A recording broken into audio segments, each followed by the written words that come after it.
exemplo de que a história ela não está tão distante do nosso dia a dia, do nosso cotidiano. Então, quando a gente estuda história, pelo menos essa é a ideia toda, essa é a ideia que a gente, essa é a ideia que eu tinha, né, e que eu acho que as pessoas que estudam história, na graduação, no ensino médio, na escola, elas têm como se algo fantástico, algo que na verdade se distancia da nossa realidade.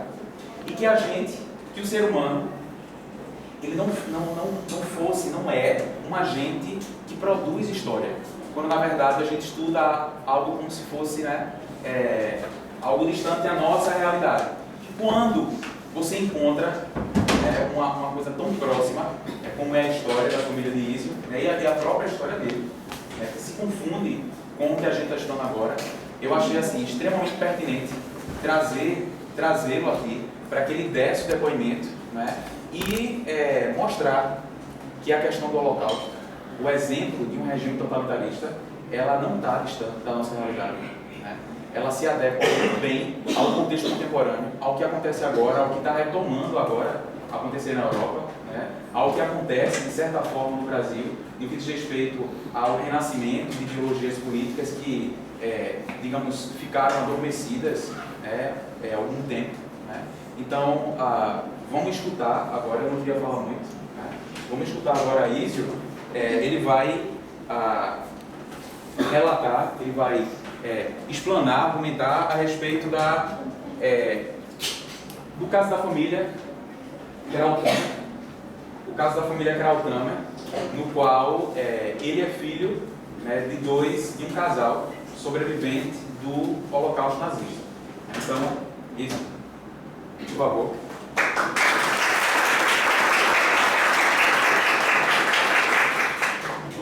Boa noite a todos.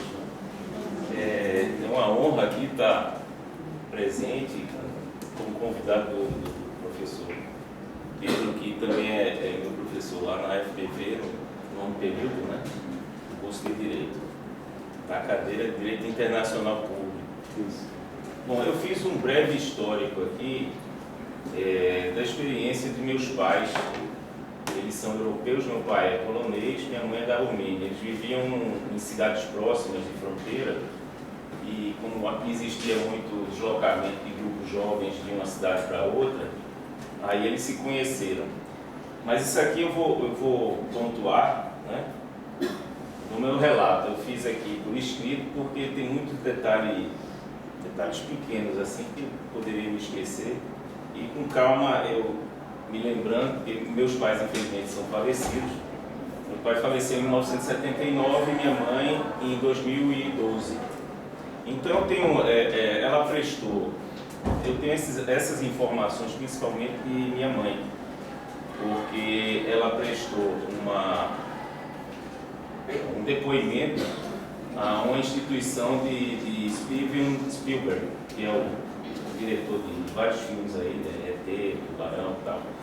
E ele tem uma instituição em Nova York que ele gravou vários depoimentos de sobreviventes do Holocausto. Ele aproveitou enquanto as pessoas ainda tinham uma idade de raciocínio, porque isso já são mais de 70 anos do final da Segunda Guerra Mundial, e as pessoas, hoje os sobreviventes têm mais de 80 anos, quase isso, ou mais do que isso. A minha mãe faleceu com 93 anos, em 2012. Então, há uns 10 anos, a equipe de Steven Spielberg mandou o pessoal daqui, até conheci Kátia Rezel, uma cineasta aqui de Pernambuco, foi contratada por eles e fez essa palestra com ela. E aqui eu tenho alguns detalhes que eu pontuei aqui sobre a trajetória dela e do meu pai durante os anos de 1939 a 1945. Bom, vou começar então a explanação. Meu pai chama-se Leon Krauthammer, nascido na Polônia, na cidade de Juravna. Atualmente é Zuravna o nome da cidade. E minha mãe, Suzy Krauthammer, nascida na Romênia, hoje Moldávia, na cidade de Višnitsa. Suas cidades eram próximas. Naqueles tempos eram comuns as visitas dos jovens entre as comunidades judaicas. Meu pai trabalhava como secretário de um grande advogado e aprendeu muito sobre as leis da época. E minha mãe cursava a faculdade de filosofia em sua cidade, na Romênia. Meu pai na Polônia, mas como eu expliquei anteriormente, em cidades muito próximas, né? Numa dessas visitas, os meus pais se conheceram. Já era um período de difícil convivência para os judeus, pois havia cada vez mais restrições às suas vidas, suas atividades cotidianas. A partir de 1941, começou a proibição na Romênia e Polônia de os judeus frequentarem faculdades, ocuparem postos em repartições públicas, serem proprietários de lojas e funcionários também de lojas. Quer dizer, eles começaram a ser segregados, né? Foram criados os primeiros guetos para judeus, que eram ocupações de um conjunto de bairros contínuos, onde ficariam isolados dos demais cidadãos.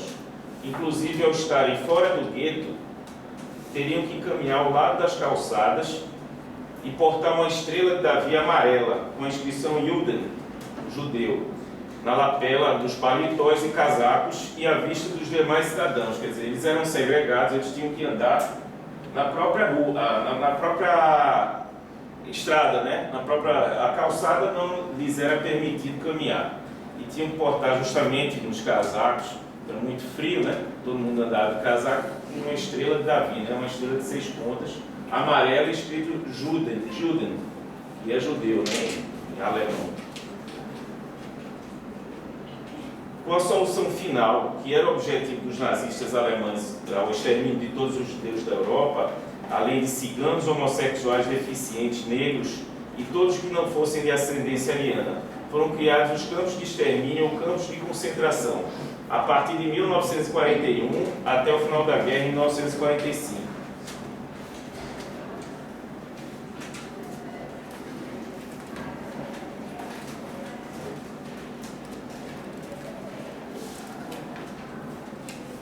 Em 1942, meu pai foi levado de sua cidade natal com sua família em um comboio de carroças.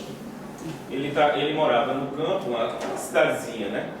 E as estradas eram muito precárias. Ninguém tinha carro naquela época, né? Muito raramente se via um carro. Então, era o interior da Polônia, né?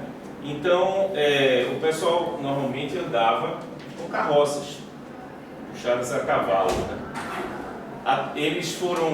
Meu pai foi levado de sua cidade natal com sua família em um comboio de carroças até uma estação de trem.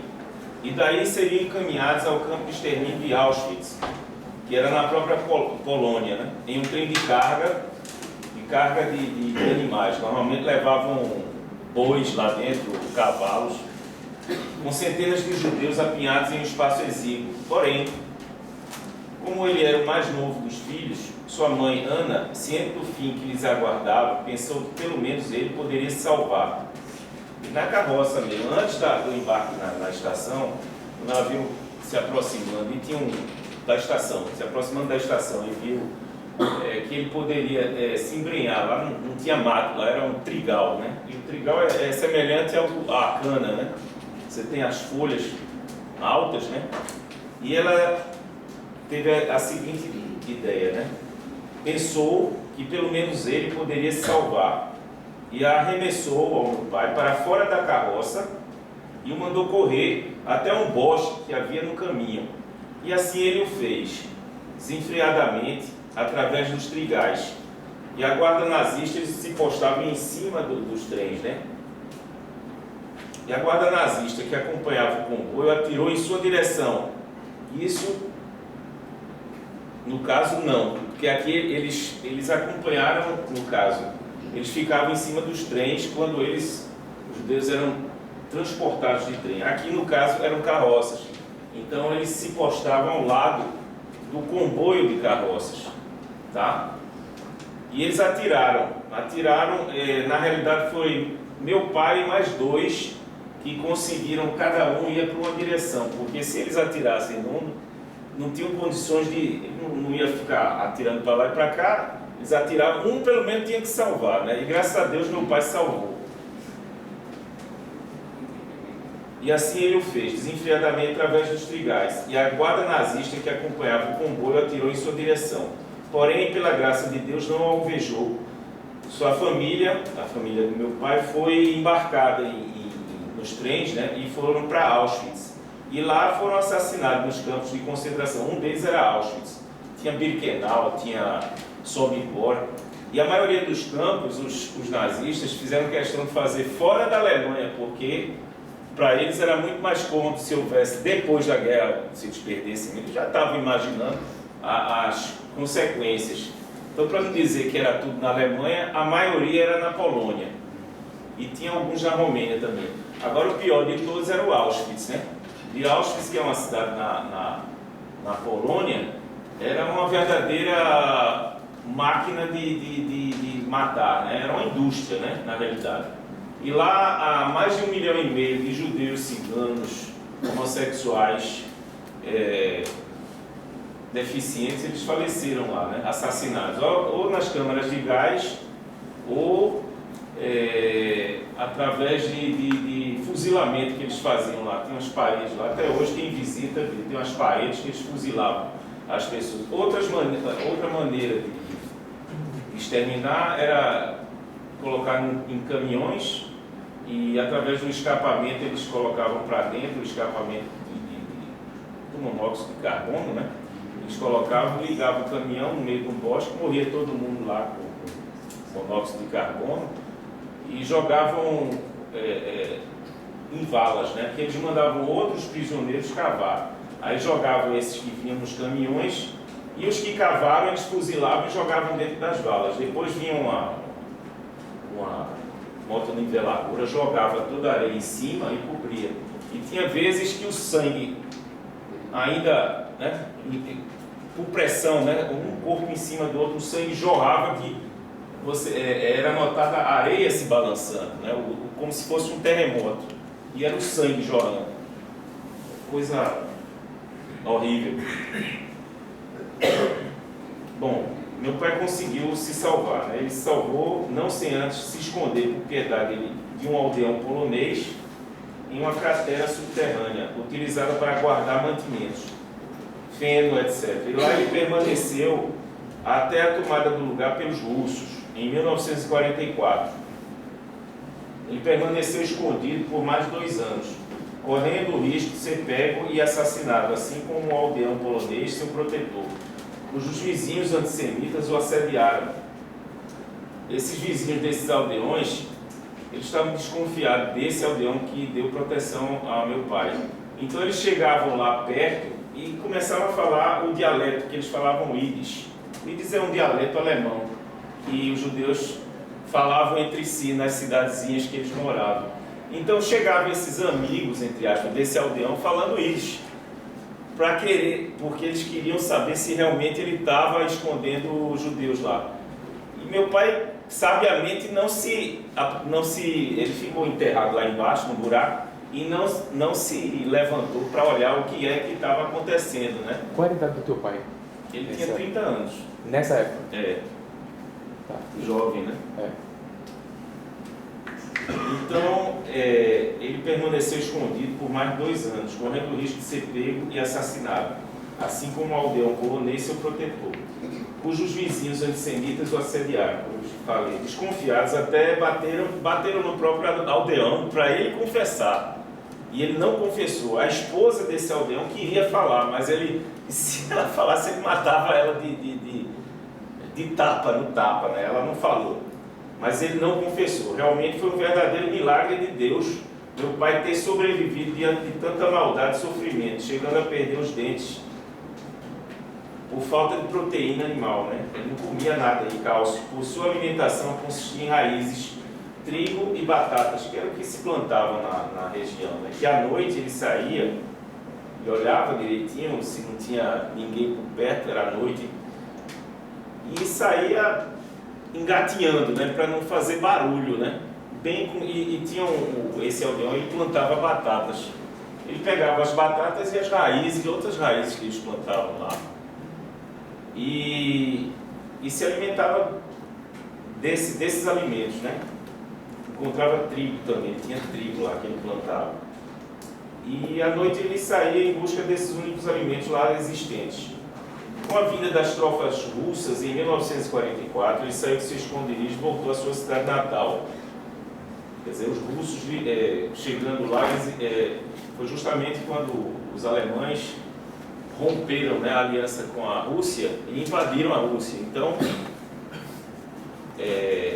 os russos também foram em cima, porque o alemão chegou lá na Polônia, mas depois, quando começou com a guerra dos alemães com a Rússia, numa certa etapa, revidou e invadiram o que os alemães tinham invadido antes, que foi a Polônia e Romênia e outros países, né? Bem, em 1941, agora é a história da minha mãe. Minha mãe e sua família, que moravam num bairro predominantemente habitado por judeus, teve seu bairro isolado dos demais, fazendo parte de um gueto. Quando em 1943 receberam a ordem de sair com seus pertences na Romênia. Em 1943 receberam a ordem de sair com seus pertences e se apresentarem na estação de trem da sua cidade para, juntamente com outras famílias judaicas, embarcarem com destino a um lugar mais protegido. Eles diziam que iam lá porque os russos estavam se aproximando e iriam evacuar a cidade de minha mãe. Só que, na realidade, eles queriam embarcar os judeus para um campo de concentração também. O final deles era sempre um campo de concentração, um extermínio. Então, receberam a ordem de sair com seus pertences e se apresentarem na estação de trem da sua cidade para, juntamente com outras famílias judaicas, embarcarem com destino a um lugar mais protegido, que seria um campo de concentração.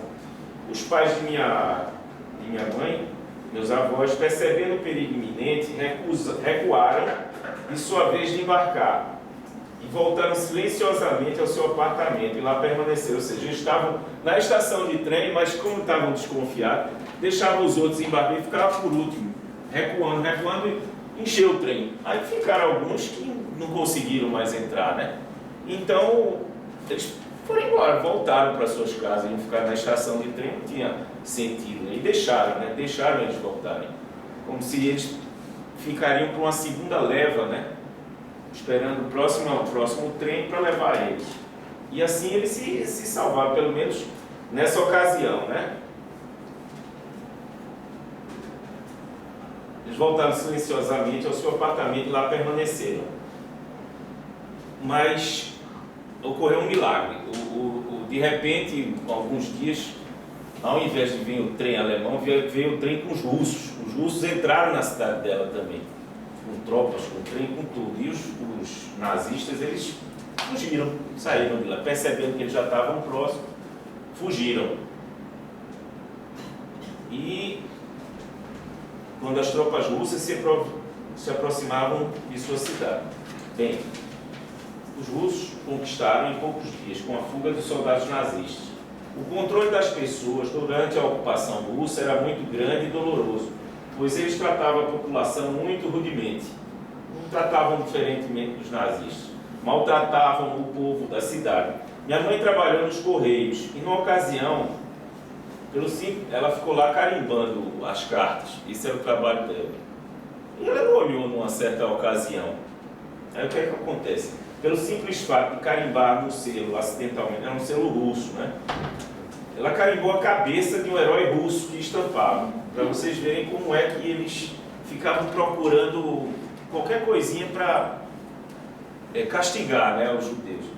Então o que é que aconteceu? Ela carimbou acidentalmente a cabeça de um herói russo que estampava o selo e foi penalizada com 15 dias cortando lenha com machado no bosque, ao lado da cidade, sob uma temperatura abaixo de zero, pois era inverno. Lá o inverno é menos 10, menos 20, chega até quase 30, né? Em torno de 25 a 28 graus abaixo de zero. Bem, ao término da Segunda Guerra Mundial, na Europa, meus pais se reencontraram e começaram a namorar. Noivaram e se casaram em 1946, ano em que foram juntamente com os familiares de minha mãe para a Suécia. A Suécia abrigou, né, os refugiados judeus, através da agência judaica que ajudava os refugiados judeus para a imigração e dando uma nova oportunidade para recomeçarem as suas vidas. Eles resolveram ir para lá porque não tinha mais nada. A cidade onde eles viviam estava toda devastada, era só ruínas. Os alemães, quando saíam dos lugares, eles tocavam fogo em tudo, né? Para não deixar rastro, né? Evidências, né? Eles foram na Suécia acomodados num bosque em uma casa de madeira pré-fabricada. Já tinha essa tecnologia os suecos. Só que era muito frio também, né? Era uma coisa provisória, né? Até conseguir um país que pudesse abrigá-los, né?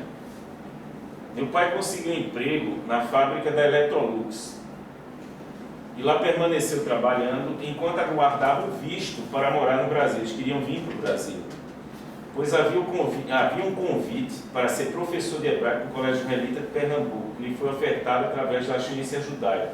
Já tinha uma colocação em vista, que era justamente ele vir aqui para o Brasil e ser professor de hebraico no Colégio Israelita aqui de Pernambuco. Só que teve um porém. O visto para o Brasil só saiu após 2 anos de espera. O Brasil também não queria abrigar os judeus, infelizmente. Faziam tudo para burocracia e procrastinava e tal. E numa dessas ocasiões, o meu avô, ele foi ao consulado brasileiro na Suécia, no caso a embaixada, né?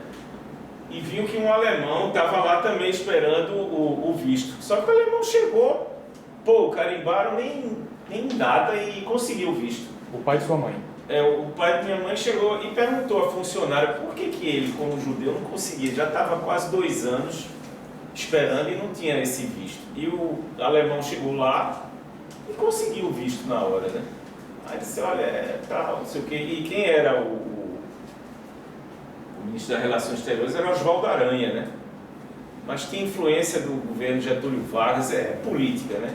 Que ele também não era muito favorável aos judeus, né?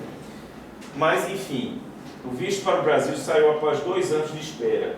Daí, em 1948, meus avós maternos, já que os parentes, os pais de meu pai, no caso, a família dele tinha 8 irmãos, com ele 9. Foram todos, não voltaram, né? Eles foram mortos em campos de concentração.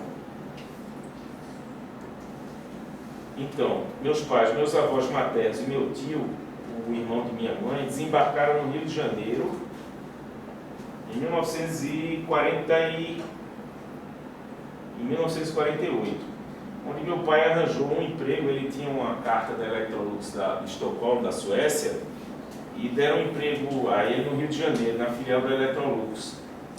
No final de 1949, meu pai veio finalmente ao Recife, assumir seu emprego como professor de hebraico no Colégio Israelita de Pernambuco.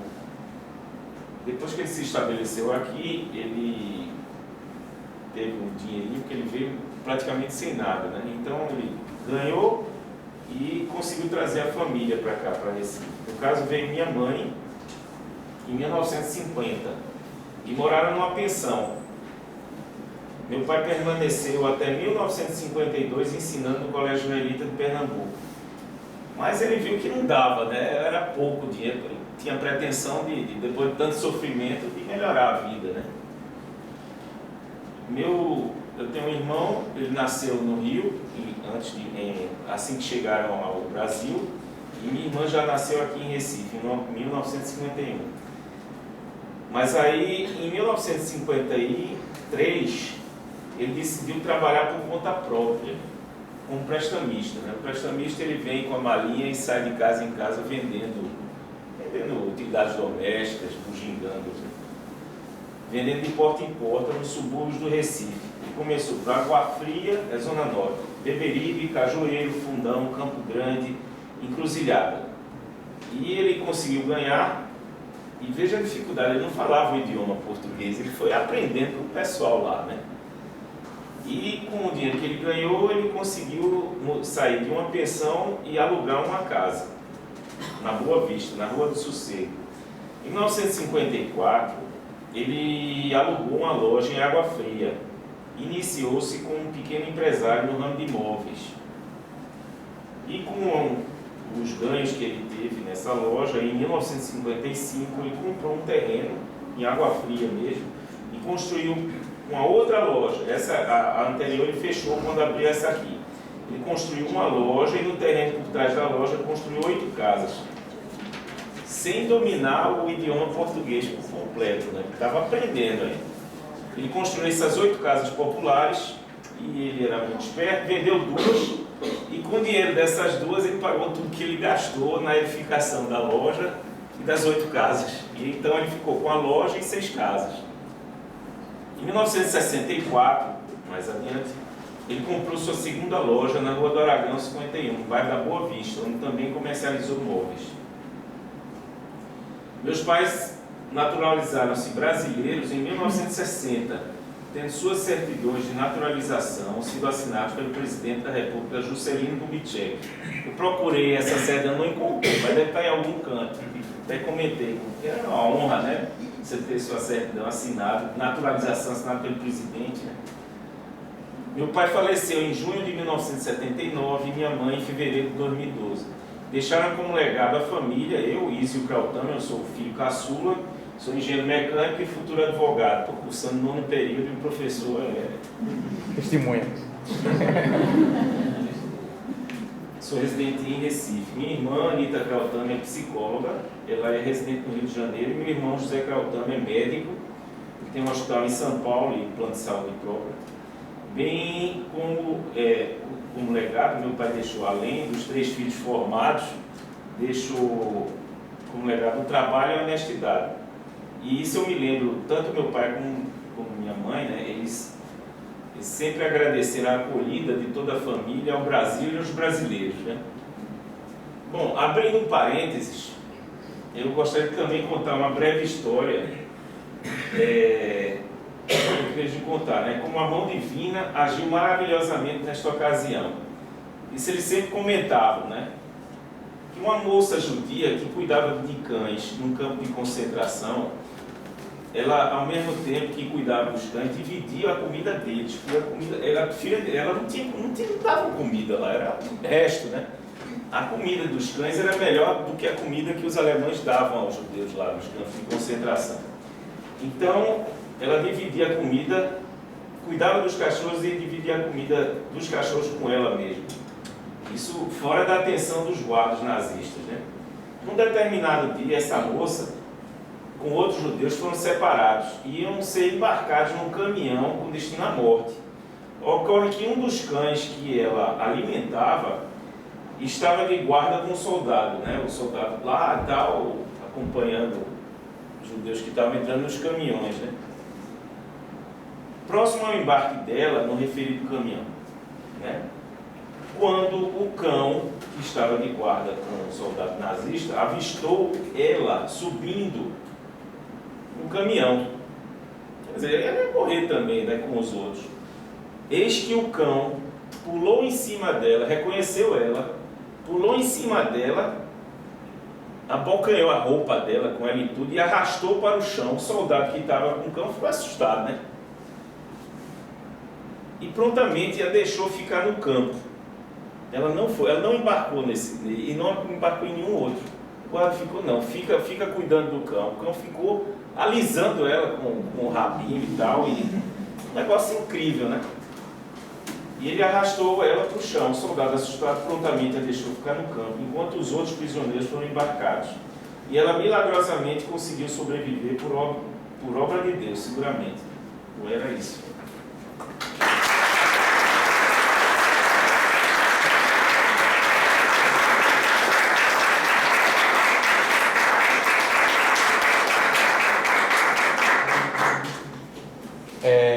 Alguma pergunta para Ísio? Nenhuma pergunta? Não. Janete. Muito emocionada com o seu depoimento, né? E lembrando uma professora que tivemos aqui que escreveu sobre a presença dos nazistas aqui em Recife. Tivemos aqui, inclusive, campo de concentração também. E o depoimento de dona Paula Berenstein, que também é uma sobrevivente, né?